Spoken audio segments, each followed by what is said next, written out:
In today's video, let me show you how to fix X cannot create account. So if you're having issues creating your account of X, in this video, let me show you a few solutions that you can try out.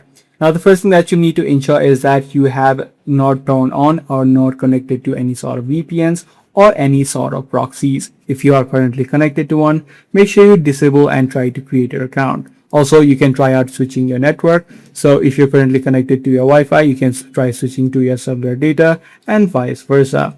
Now, if none of these solutions or the first two solutions are not working out for you, then what you can do is instead of creating your account using your email address or your phone number, you can try creating an account using the Google account or using the Apple ID as well. So instead of using your phone or your email, try using the other two platforms.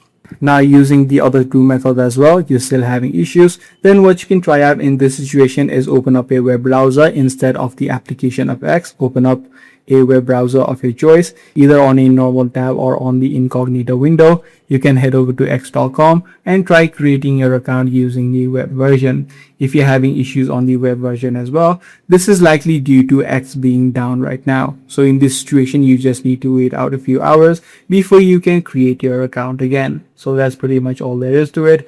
If this video was helpful to you, be sure to subscribe. I'm gonna see you in the next one.